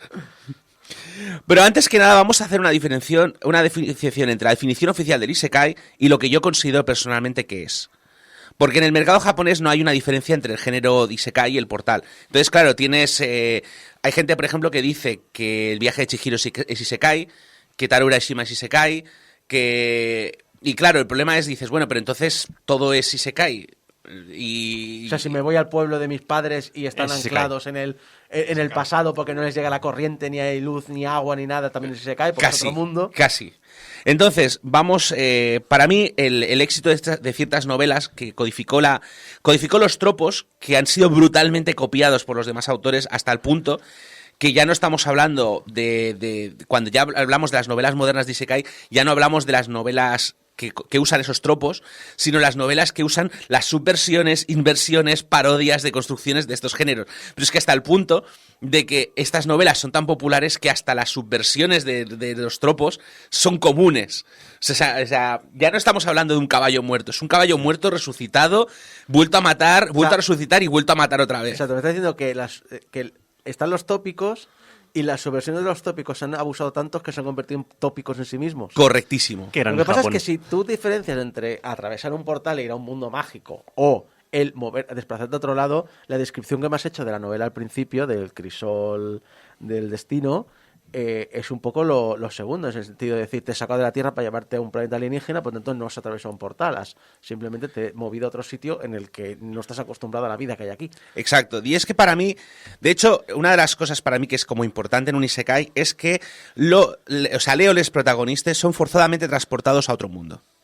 Es decir, ya sea porque han muerto, porque los han invocado, porque los han trasladado ahí forzosamente, pero es una decisión que ellos no han tomado. Pero claro, si solamente esto no es que acote mucho, porque si nos ponemos así, Dragones y mazmorras, la serie original... También es un isekai. Es un isekai, Sí. Pero... Vale, entonces vamos a... Tampoco te han dicho que tú fueras el mago, tú el arquero, tú... Acróbata Sí, y tú el caballero. fontanero. Sí, tampoco ayuda mucho que otro de los tropos clásicos del isekai son los poderes chetos. Básicamente... ¿Comen risquetos? Salvo que la novela esté tratando de subvertir el cliché, los transportados al nuevo mundo se les da un poder especial que es absurdamente poderoso. Y la cosa es que uno de los detalles como que es muy diferente en un isekai es que si los poderes... O sea, en un shonen, por ejemplo, el poder de un personaje es un músculo que se debe entrenar. ¿Vale? O sea, en Dragon Ball, por ejemplo, tenemos a Goku, que para poder vencer al enemigo de turno, pues se tiene que hacer más poderoso y se entrena y tal. En un isekai, todos los personajes son hipercompetentes. Tienen el poder cheto que les han dado, les permitiría ganar. La diferencia es ver cómo usan ese poder o ver cómo usan esa herramienta. Y además siempre les quedará el poder de la amistad, que siempre es el típico ahí. De hombre. hecho, justamente la idea es que como el isekai subvierte el shonen en este sentido, dándole al personaje ya todo lo que necesita para ganar, el riesgo del personaje no es morir o perder la batalla, sino lo que le va a costar, por ejemplo, pues perder a sus amigos o poner en riesgo la vida de alguien y no sé, eso por ejemplo sí que es un detalle importante. Y luego la otra y ya que estamos hablando de esto, justamente una de las cosas que me llama mucho la atención de los isekai es que los personajes, precisamente por esa subversión del género shonen o shoujo, porque también hay isekai shoujo, es que el protagonista de un isekai suele ser lo que en un shonen o shoujo sería el secundario. Es decir, normalmente no tenemos al personaje fuerte, honesto, valiente en la línea de frente. No, justamente son todos los demás. Es decir, Goku no sería protagonista de isekai, pero Vegeta sí. Vegeta, de hecho, es el clásico tropo del antihéroe del isekai. Luego tienes al personaje social, tienes a personajes cerebrales, tienes a tácticos excelentes. Creo que eso pasa un poco, lo vi en una escena concreta de Love Hina. Creo que pasa un poco en los harem manga, que si te fijas, todos los personajes tienen una personalidad súper marcada, salvo la que se considera la chica objetivo de la serie, que es como el prototipo japonés de persona. Y te dices, la persona aburrida. Sí. Y si te fijas, todos los demás tienen una personalidad muy fuerte, salvo la persona que en principio tiene que ser la correcta. Sí, y de hecho es muy gracioso ver, por ejemplo, que casi todos los isekais, el protagonista suele ser un estudiante que no destacaba, un asalariado del montón, un nini, un hikikomori, un autor de novelas, un mangaka. O sea, es en plan de no. Una Marisú. Sí, o sea, aquí no he tratado de insertarme a mí mismo. Pero bueno, es como, no sé. Entonces, básicamente nos quedamos con los tres elementos. El protagonista ha sido forzosamente desplazado, el protagonista tiene un poder especial y el protagonista suele tener una característica más de personaje secundario que de personaje principal.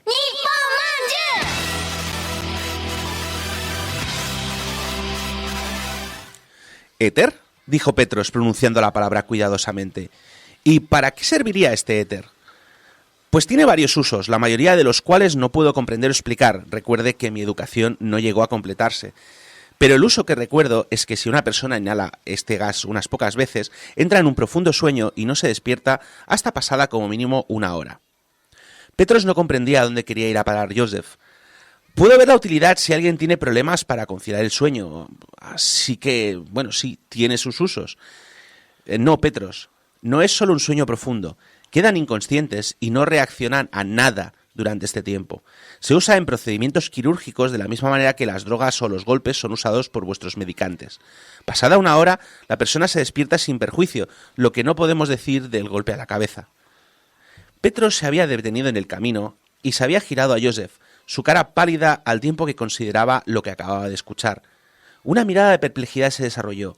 Dios mío, murmuró, sus ojos volviendo a enfocarse a Joseph. Y dado que estás contándome esto, deduzco que sabes cómo hacer este éter.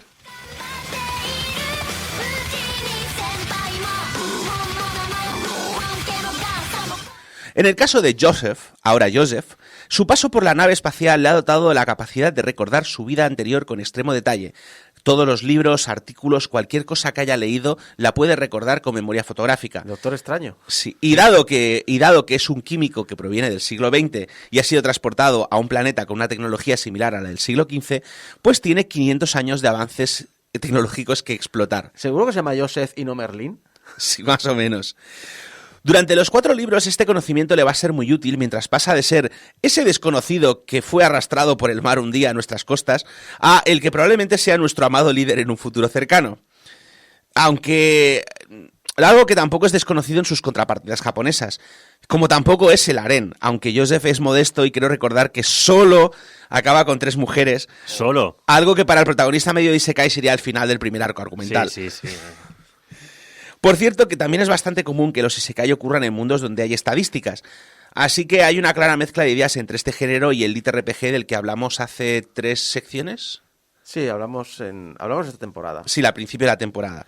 Sin embargo, muchos Lit RPG ocurren específicamente en videojuegos, con lo cual no se aplicaría el concepto de isekai. Y también hay muchos isekai que no recurren a las estadísticas y clichés del mundo de videojuegos, con lo cual hay una mezcla, pero no todos los isekais son leads, ni todos los leads son isekais. Aunque curiosamente, uno de los iniciales y como que marcó el inicio del género fue Sword Art Online, que es bastante conocido y de hecho creo que se llegó a publicar en España, al menos el manga, y puede que el anime, el libro no creo, en el que el protagonista se introduce voluntariamente en el videojuego, pero es retenido en el videojuego. O sea, las primeras 9.000 personas que entran en Sword Art Online les prohíben salir del videojuego hasta que venzan al enemigo final. Con lo cual, aunque no está todavía codificado completamente el tropo, ya tenemos la idea de la persona ha cruzado ese portal, no puede volver hasta que ha completado la tarea. Y evidentemente, pues también se codifican pues, los tropos del harén, los tropos del personaje, los tropos de los chetos. De hecho, hay varias novelas, o sea, tenemos muchos ejemplos de novelas que antes de la codificación, que tienen algunos, pero no todos los ejemplos. Por ejemplo, otra que es bastante popular es Haruhi Suzumiya. Sí. ¿Vale? Que no es un isekai porque ocurre en el universo, o sea, no cruzan a otro universo, pero sin ánimo de spoilear la novela, la protagonista es una especie de ser que puede alterar la realidad sin darse cuenta. Sí, de hecho, lo más interesante es que la serie de animación seguro, y creo que las novelas también, están publicadas en orden salteado. Sí. Y entonces el orden correcto tienes que verlos en otro orden que te dicen. Sí, y la cosa es esa, ¿no? Es por ejemplo, un protoejemplo del poder cheto, que luego evidentemente se simplificaría mucho en las novelas posteriores. Quiero decir, no en las novelas de Haruhi, sino en las novelas que se escribieron después. Yo qué sé, por ejemplo, tenemos hoy en día una de las clásicas que vi fue un protagonista que muere y automáticamente se muere con su móvil y lo resucitan con su móvil tiene poderes mágicos. O sea, ¿sabes? O sea, y es como, ¿what? Me dura mi poder mágico lo que me dura mi batería. Uf.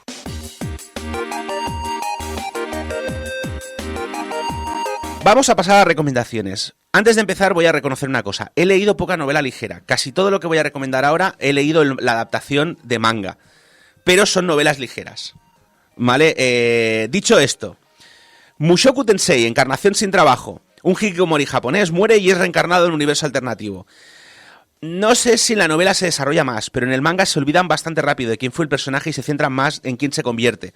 Lo cual para mí es de agradecer, porque la idea de que un otaku de 40 años se reencarne en un chaval de 7, o sea, se reencarne en un chaval desde cero, conservando sus memorias, y solo pueda pensar en las tetas de su madre, no me resulta una perspectiva atractiva.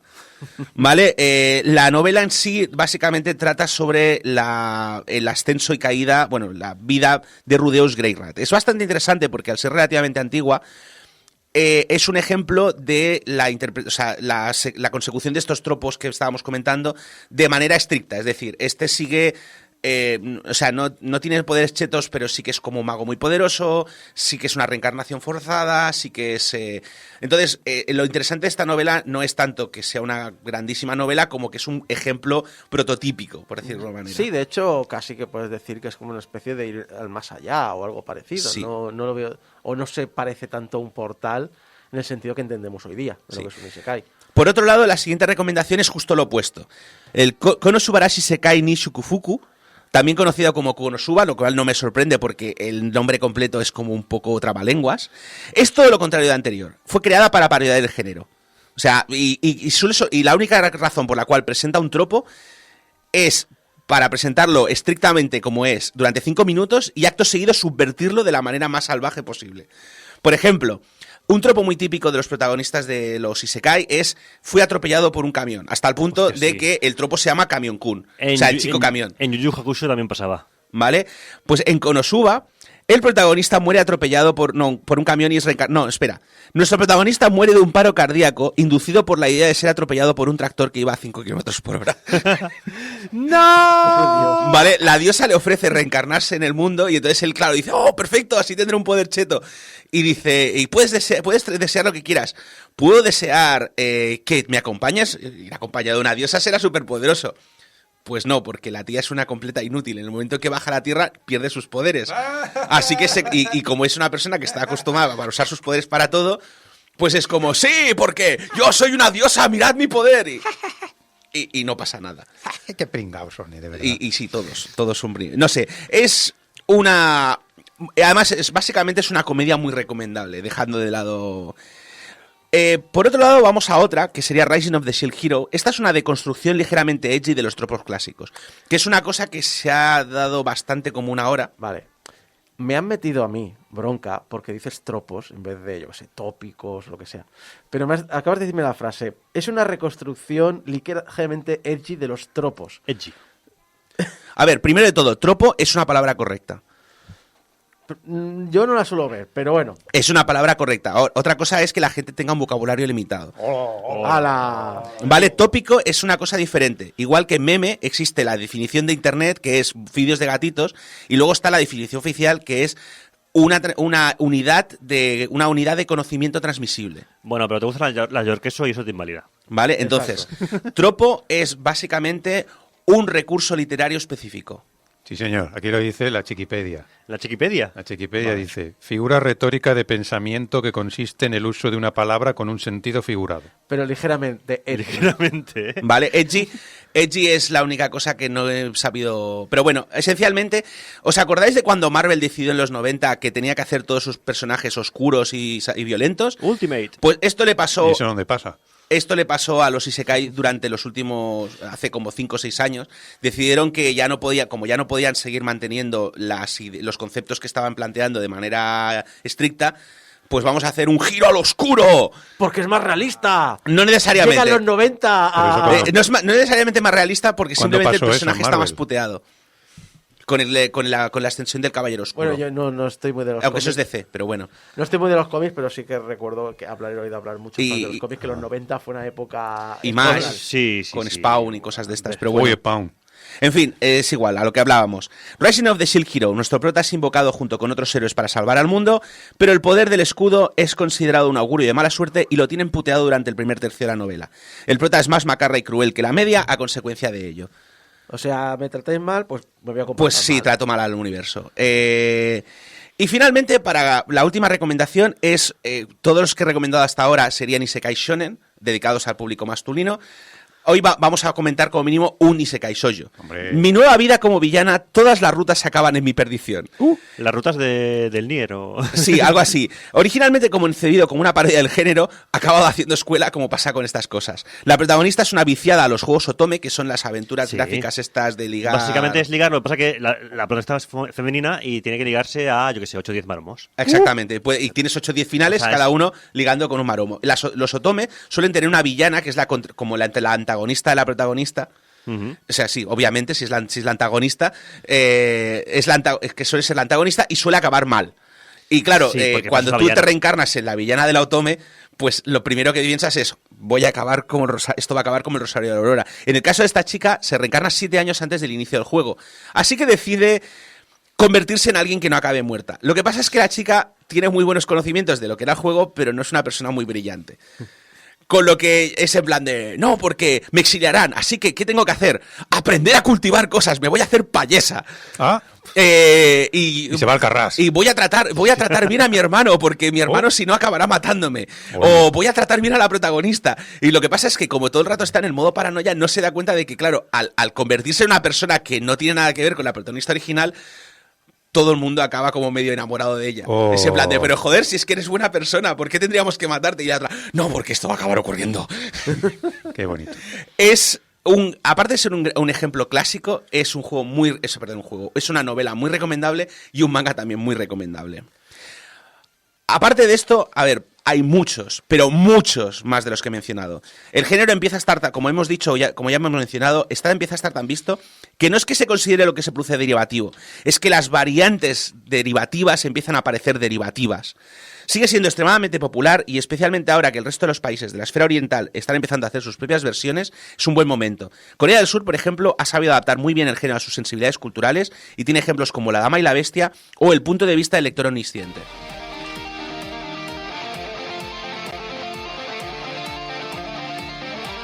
Pues llegamos al final del programa 748. Muchas gracias al equipo que me ha acompañado a estas 2 horas de programa. A Jeco, Abraham Limpo, servidor de ustedes, Isaac Viana. Y el cameo del señor Cine.